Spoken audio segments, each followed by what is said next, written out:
My name is Jack Smith, and I live the most ordinary life of an American average Joe. Every morning I wake up next to my beloved wife Emma, have breakfast, kiss her goodbye, and go to work at the office. Emma is my rock and support, a caring mother of our 2 children.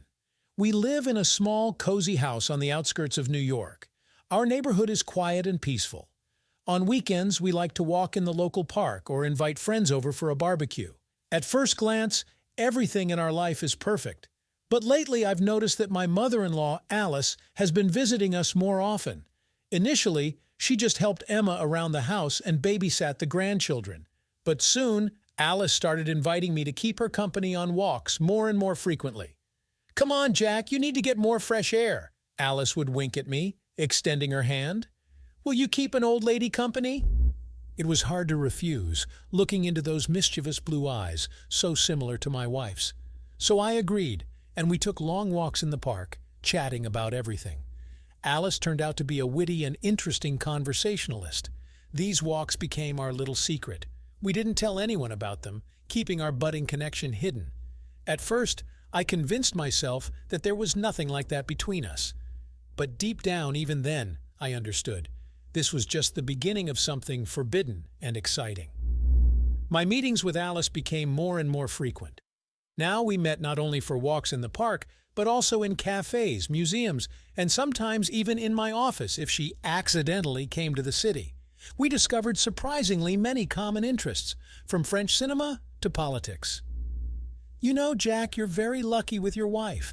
Emma is a real treasure," Alice once said over a cup of coffee. But I heard a bitterness in her voice. "Yes, I know. I'm very lucky," I mumbled awkwardly, looking away. "And she's lucky too, to have such an attentive, interesting man by her side. Such men are hard to find." I felt myself blushing at her compliment. It was as if Alice was flirting with me, and it was both embarrassing and thrilling. At such moments I reproached myself for inappropriate thoughts, but I couldn't help it. When alone, we became more frank with each other. Alice talked about her unhappy marriage, about how lonely she sometimes feels. In turn, I shared my fears and doubts, which I couldn't express to Emma. I was flattered by the attention of this bright, self-confident woman. With her, I felt special, desirable. But at the same time, my conscience tormented me. After all, I'm a young husband and father. How can I feel something for my own mother-in-law? But when we were together, all these thoughts vanished. Only our endless conversation, accidental touches, and the ever-growing tension between us remained, a tension that sooner or later had to burst. It happened on one of the autumn days. Emma went to meet her friends. The children were at school. Alice and I found ourselves completely alone in the house. We didn't even notice how our usual conversation in the kitchen turned into outright flirting. "Admit it, you like me, Jack?" Alice asked playfully, leaning towards me. "Alice, we can't," I started, but she put a finger to my lips. "Shh, don't say anything. Just kiss me." And I did it. I succumbed to the temptation I had secretly dreamed of for all these months. Our kiss was greedy, passionate, somewhat desperate, as if we were trying to catch up on all the time we had lost fighting our feelings. We kissed with abandon, exploring each other with our hands. Blood was pounding in my temples. My heart was ready to jump out of my chest. It was madness, but such sweet madness. "No, wait," I mumbled breathlessly, tearing myself away from Alice's lips with difficulty. "We shouldn't. I love Emma." "I know, Jack, but I need you, and you need me. We've held back for too long." I felt the remnants of my determination melting under the onslaught of desire. "Yes, this is wrong. Yes, I'm betraying my family, but I'm not made of stone. I'm a living man with my weaknesses. Promise me this will stay between us. Just between us," I whispered, hugging Alice tightly. "Of course, honey. It will be our little secret." She smiled, and her hand slid to my belt. That day, we crossed the final line for the first time. We made love right on the kitchen table, greedily, unable to get enough of each other. And then, we lay in each other's arms for a long time, stunned by what had happened. Remorse came later, when I was alone.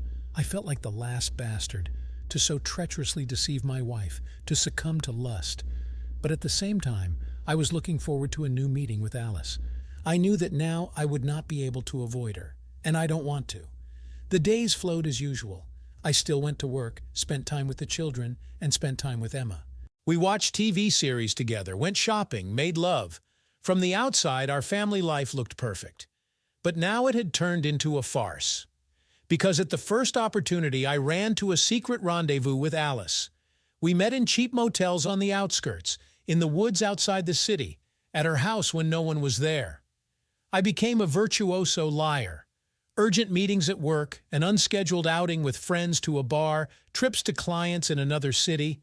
I always had an excellent excuse for my absence. In bed with Alice, I found a passion and freedom that I'd never experienced with my wife. We tried various role-playing games, embodied the boldest fantasies, as if trying to take everything from life. At the same time, in reality, I was restless. Leaving my mistress, I felt like the last scoundrel.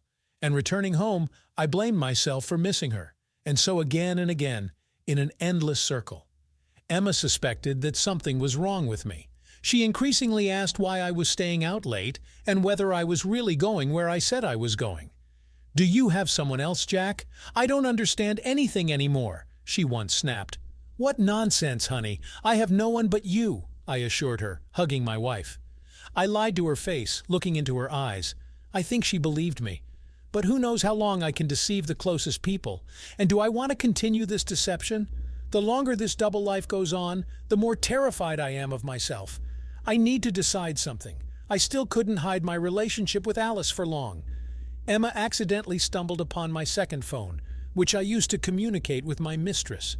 She saw the correspondence, the suggestive photos. That evening, a grand scandal broke out. Emma was screaming, cursing, throwing things at me.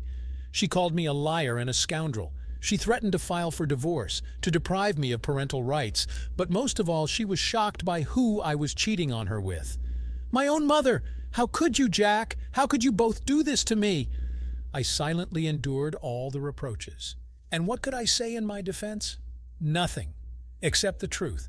I fell in love with Alice. I fell in love like a boy. Yes, it's a wrong, forbidden love, but it turned out to be stronger than me. Emma and I eventually decided to live separately, for now, without a divorce because we have children. She is going through my betrayal hard. She needs time. Now Alice and I are together. We rented a small apartment, getting to know each other in everyday life. I don't know how long this will last and where it will lead. For now, I am happy next to her. Sometimes it seems to me that my life has turned into a farce. I destroyed my family, caused pain to my loved ones. I succumbed to base passions, behaved like an egoist. I live with my own mother-in-law in sin, not knowing what lies ahead. But I can no longer give up this love. No matter how society condemns Alice and me, no matter the consequences, we will be together for as long as we can. This is my story, the story of an ordinary married man who succumbed to forbidden temptation, a too human story, without a happy ending or a moral. It is what it is.